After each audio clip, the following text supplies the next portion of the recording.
Alors là, je vais vous proposer, donc en atelier, nous allons faire 3 petites recettes de desserts sans sucre.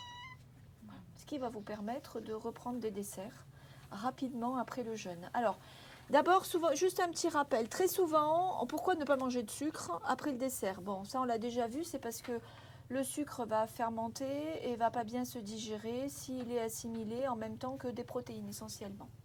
Dans l'absolu, si on fait un repas que de légumes, on peut penser qu'on peut avoir des fruits aussi ou un dessert et que ça passe. C'est pas systématique. Des fois, ça se digère quand même pas bien. On sent que il y a une gêne. Bon, après, ça c'est des choses à expérimenter. Ce qui est sûr, c'est qu'on mange trop de sucre et que c'est bien d'essayer de se déshabituer de manger du sucre à la fin du repas. En fait, c'est plus une accoutumance et une habitude de manger du sucre à la fin du repas. Et très très souvent, on a besoin de sucre à la fin du repas. Alors, ça peut être parce qu'on est habitué à manger du sucre et que du coup on en a envie, parce que ça a toujours été comme ça, et qu'on a besoin de son petite note sucrée à la fin du repas. On a l'impression, souvent, on me dit souvent, on a l'impression que le repas n'est pas fini. Donc, bon, si c'est une habitude, on peut appeler ça addiction, c'est un bien grand mot, mais voilà, le fait de prendre, vous allez voir les desserts que je vais vous proposer aujourd'hui, mais il peut y en avoir plein de déclinaisons. Ça permet d'avoir le goût sucré sans qu'il y ait du sucre dans ce qu'on va manger. Mais très souvent, l'envie de sucre à la fin du repas, et spécialement en hiver ou le soir, où on a souvent tendance à vouloir manger plus léger le soir, c'est souvent pas parce qu'on est habitué à manger du sucre uniquement, ça peut être aussi l'indicateur qu'on n'a pas mangé assez pendant son repas. C'est pas fini, ou on n'a pas mangé ce qu'il fallait, on n'est pas rassasié, on a encore besoin de quelque chose. Alors, ça va nous provoquer l'envie de sucre, parce que naturellement on aime le sucre, mais c'est pas parce qu'on a besoin de sucre. On a besoin encore de quelque chose, parce qu'on n'a pas eu ce qu'il nous fallait. Et là, dans les recettes que je vais vous proposer, ça va vous apporter des nutriments intéressants et notamment, vous allez voir, notamment des bons acides gras. Et souvent, c'est ça qui va nous rassasier. Donc, si on prend ces desserts-là, non seulement ça va nous donner le goût sucré, qui sera peut-être pas parfait au début si on a l'habitude de manger du très sucré, hein, parce qu'il n'y aura pas de sucre ajouté dedans, hein, et pas de fruits. Mais il y aura quand même un goût sucré. Mais en même temps, si votre problème c'est un bien grand mot, mais si la problématique c'est qu'on n'a pas assez mangé, le fait d'avoir un de ces desserts à base de bons gras, de bons acides gras, bah, ça va juste vous contenter et vous serez bien après. Et vous verrez que vous n'aurez plus cette envie de sucre. Voilà.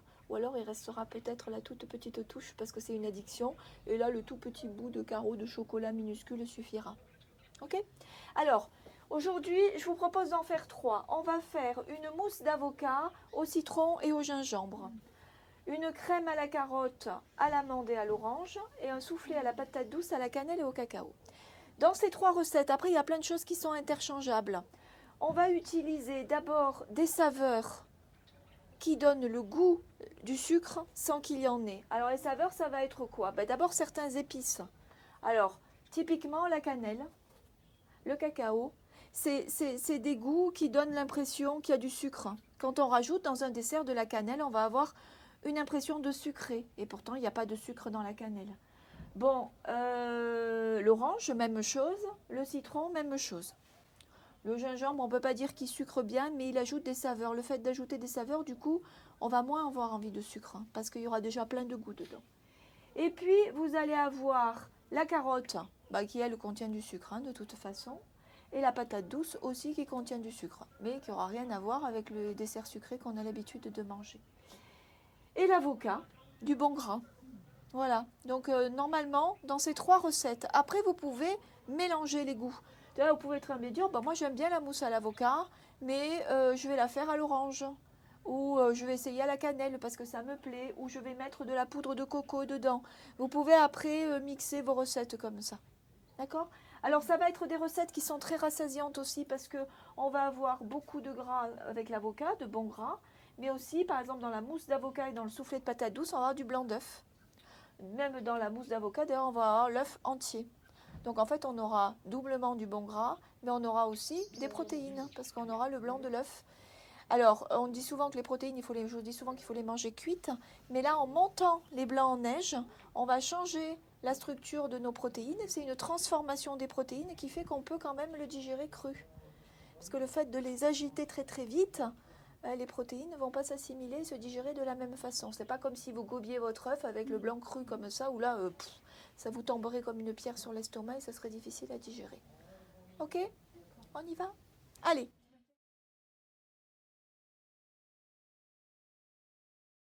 Alors, on va commencer avec l'avocat. Alors, je vais vous demander donc d'éplucher, couper l'avocat. Alors, ça, c'est des trucs qui sont tout simples à faire, hein, parce qu'on va juste tout mixer.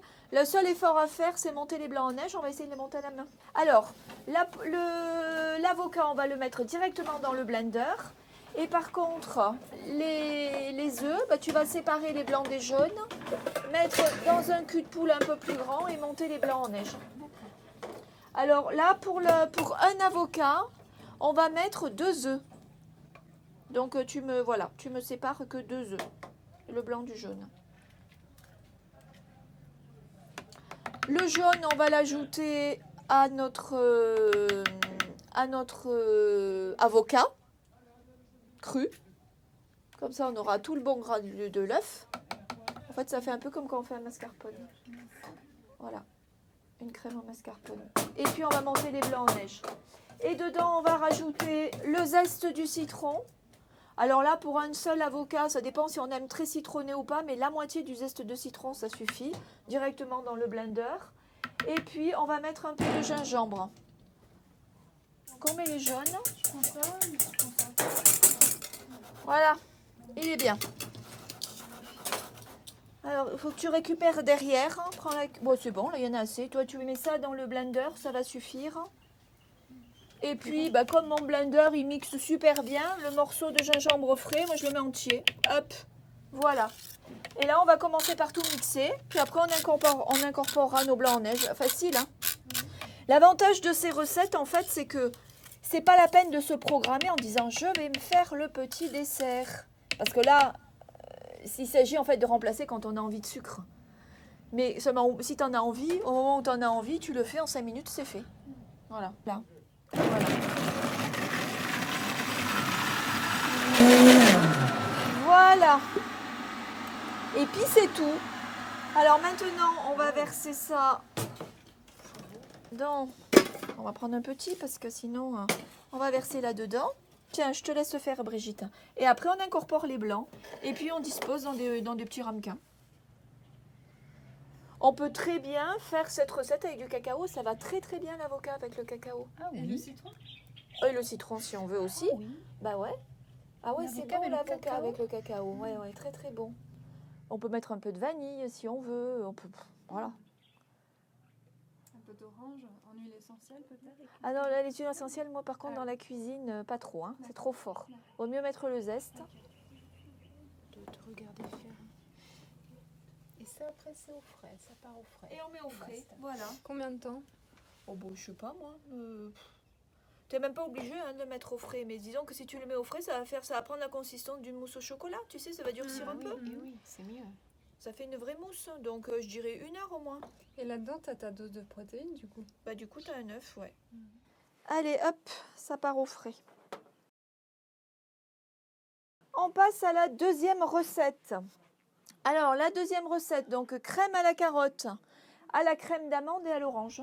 Donc, même principe, sauf que là, on va vraiment faire une crème. Donc, on va juste tout mixer. Donc, là, c'est vraiment prêt en 2 secondes. Si on veut donner un petit peu plus d'onctuosité à sa crème, à ce moment-là, vous pouvez, si vous voulez, ajouter un tout petit peu de psyllium. Et du coup, ça va donner un petit peu plus de... ou des graines de chia, si vous avez envie. Ça va donner ce côté un peu plus onctueux, en fait, et en même temps un peu plus gélifié. Agar-agar, non? Bah, agar-agar, il faut de l'eau chaude et après refroidir. Alors qu'en fait, si vous utilisez des graines de chia ou du psyllium, là, on est vraiment dans j'ai envie de quelque chose de sucré, j'ai pas assez mangé, j'ai besoin de quelque chose, plutôt que d'aller me ruer sur paquet de gâteaux, la tablette de chocolat, le pot de confiture. Bah, je me fais vite ça, c'est fait en 5 minutes, même pas, et puis je mange ça. Et le fait que ce soit un fruit en fin de repas, c'est ok parce que c'est juste râpé. Là, on va prendre que la peau, c'est pas le d'accord. fruit, hein, on a vraiment que le zeste. D'accord. Alors, on a une orange qu'il va falloir zester. Là, on a les carottes. Alors, ouais, là par contre, il faut prendre la précaution de faire cuire les carottes. Ça demande, je vous dis, 5 minutes, c'est un peu plus de temps. Il faut avoir des carottes cuites. Mais ça va vite quand même. Donc, là, on va mettre les carottes. Donc là, on a 2 carottes. On va mettre le zeste de l'orange.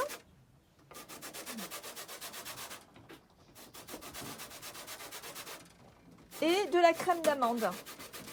C'est très très joli. C'est plein de Alors la crème d'amande, là moi je l'ai faite, mais vous pouvez l'acheter toute faite. Ça peut être aussi de la crème de sésame si vous préférez. Ça donnera un goût un peu plus amer, la crème de sésame. Ok. Ça peut être de la crème de noisette. Vas-y, tu mets ton zeste. Alors si au début, bien sûr, vous trouvez que ça manque vraiment de goût sucré, on peut, si on est en train de se déshabituer du sucre, à ce moment-là, au tout début, on peut mettre une petite cuillère de miel dedans. Et puis après, petit à petit, on va se rendre compte que rien que le goût sucré de la carotte, ça suffit en fait. Parce que ça a un goût sucré. Je continue. Mais quand on est très très très habitué au sucre, au début, on trouve que le sucre de la carotte, c'est pas tellement sucré. Parce qu'on n'a pas... En fait, le sucre raffiné, en fait, ça altère notre sens gustatif, en fait. Oui. Ça sent délicieusement bon. L'orange. Ah ouais. Quand on sort de jeûne, on sent beaucoup plus fort les goûts, les odeurs aussi, ouais. Ça, c'est chouette.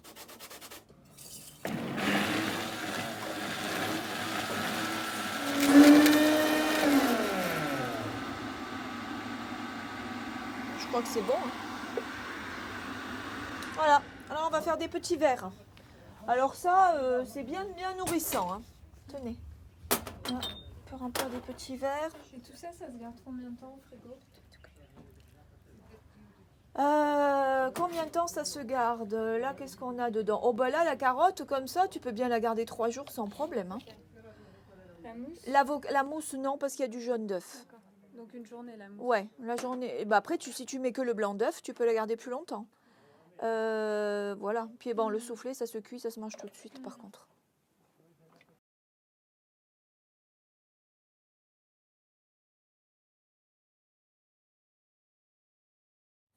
Bon, alors, dernière recette, le soufflé à la patate douce. Moi, personnellement, c'est mon préféré. Soufflé à la patate douce, je trouve ça chouette. Alors, par contre, ouais, ça ne prend pas beaucoup de temps. Faut quand même, il y a un temps de cuisson. Puis la patate douce, il faut l'avoir cuite. Donc, il faut le temps de cuire la patate douce.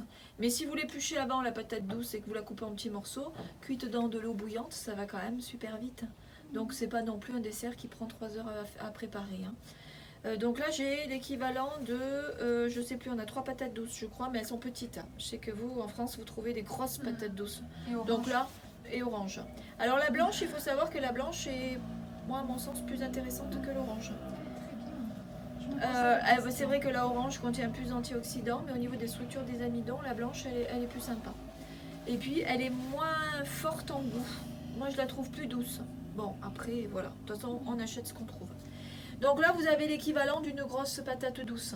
On va en prendre la moitié et on va faire avec deux œufs. Quand on fait des soufflés, il faut à peu près le double en œufs par rapport à ce qu'on va avoir comme purée au début, parce qu'il faut qu'il monte. C'est le blanc d'œuf qui va le faire monter dans le four.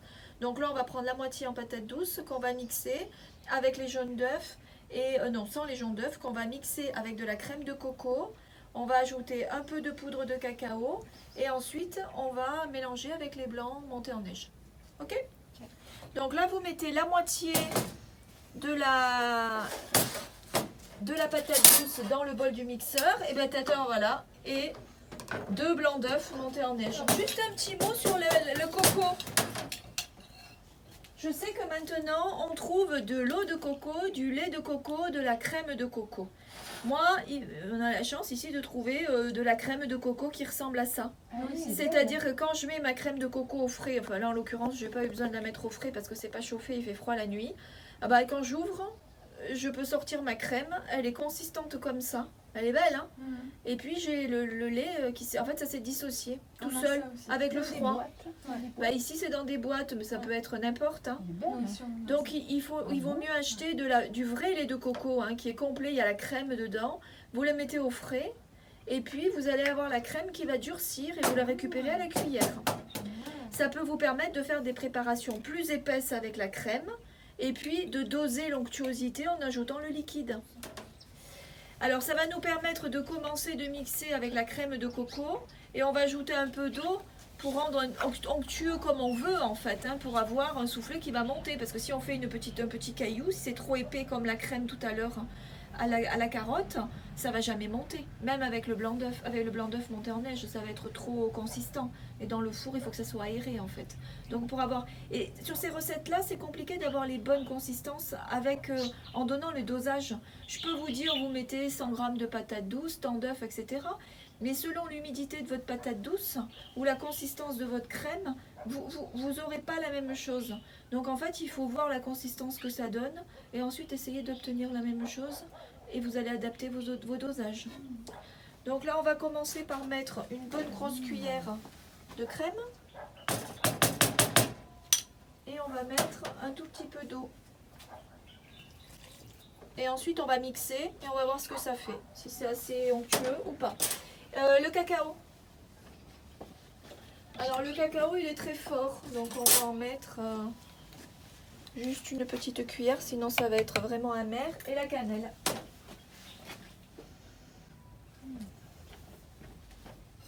Cannelle. Vous aimez beaucoup ou pas la cannelle? Ouais. Alors je mets 2 bonnes pincées. Allez.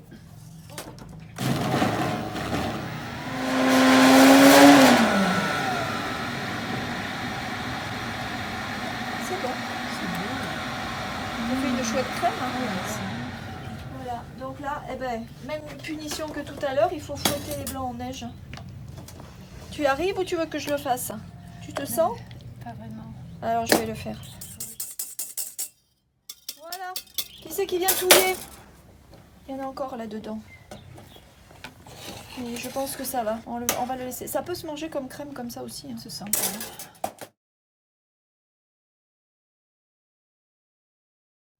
C'est beau, les couleurs sont magnifiques.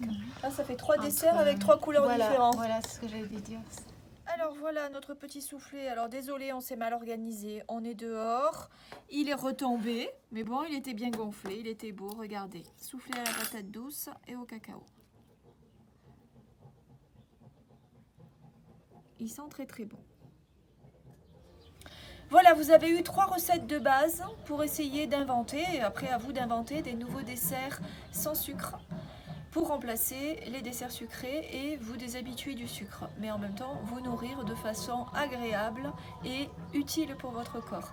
Alors, si au début, petit rappel, hein, je l'ai dit pendant l'atelier, mais si vous avez vraiment l'habitude de manger des desserts très sucrés, vous ne mettez pas tout de suite à manger une crème de carotte sans sucre du tout, vous allez trouver ça pas bon du tout.